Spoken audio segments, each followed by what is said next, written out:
Good morning, and welcome to Redeemer Lutheran Church in Columbia, South Carolina, where we're part of the ELCA. I'm Pastor Gary Lodeholt.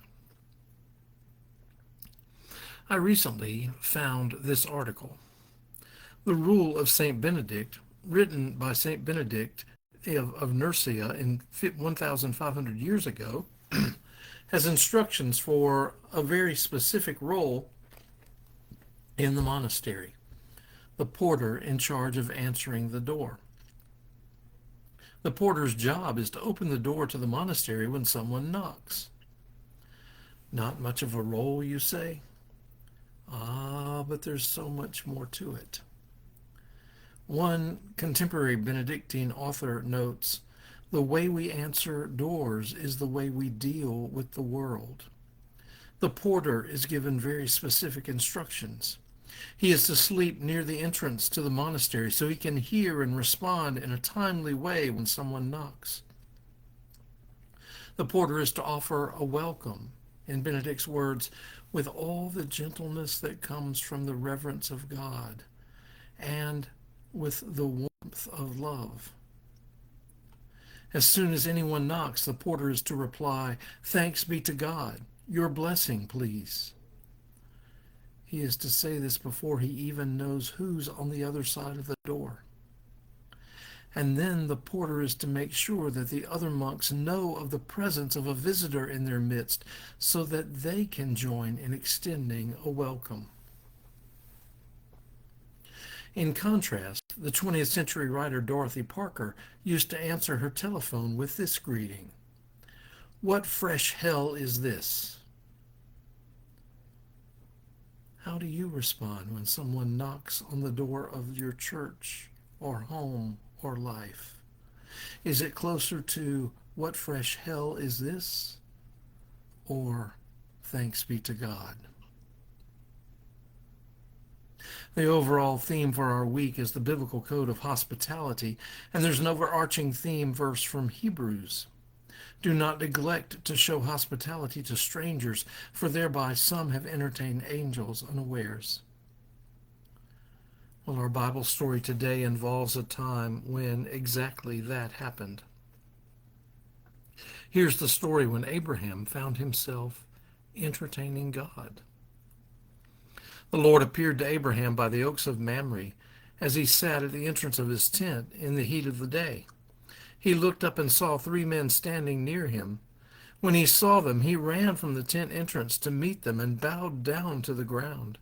He said, "My Lord, if I find favor with you, do not pass by your servant. Let a little water be brought, and wash your feet, and rest yourselves under the tree. Let me bring a little bread, that you may refresh yourselves, and after that you may pass on, since you have come to your servant."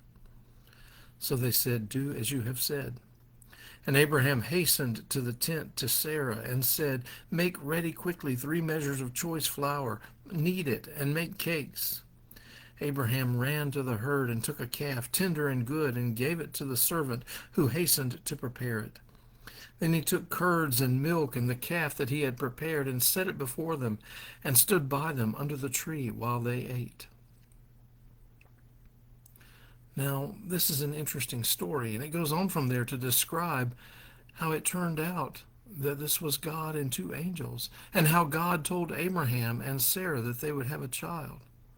And that's when Abraham realizes that it's God.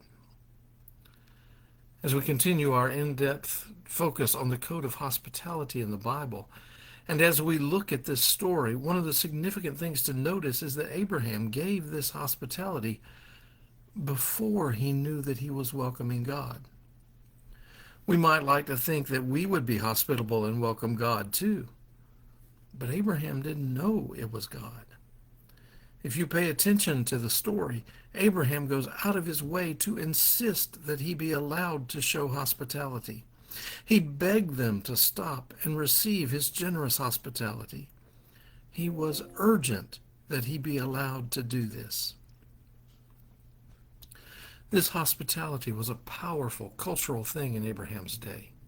It was born out of an understanding that one day you might be a stranger in need of hospitality and welcome, so you should give hospitality and welcome.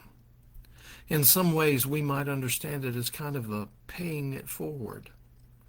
They seem to think that by giving hospitality generously like Abraham did, they built up welcome for themselves in another time when they might need it. Abraham saw someone in need and responded. Now, yesterday I mentioned that our current political climate does not reflect this kind of radical hospitality. We are in the process of sending people away instead of welcoming them. And for many of us, it seems so foreign to how we are told to be and what we are told to do in the Bible. Instead of seeing someone in need and responding, we are simply focused on ourselves instead. The thing is, the hospitality that Abraham showed was born out of his humility and his trust in God. In his humility, Abraham saw strangers and knew that they were part of God's family just as he himself was, knew that they had failings just as he had failings, knew that God loved them just as God loved him, and he gave welcome. In his trust in God, he wasn't afraid, and instead gave God's welcome and grace to strangers. Abraham serves as a model for how we should be. One source I saw referred to Abraham's actions as a sacred duty. Open the door of your heart with thanks to God. How you open the door is how you deal with the world.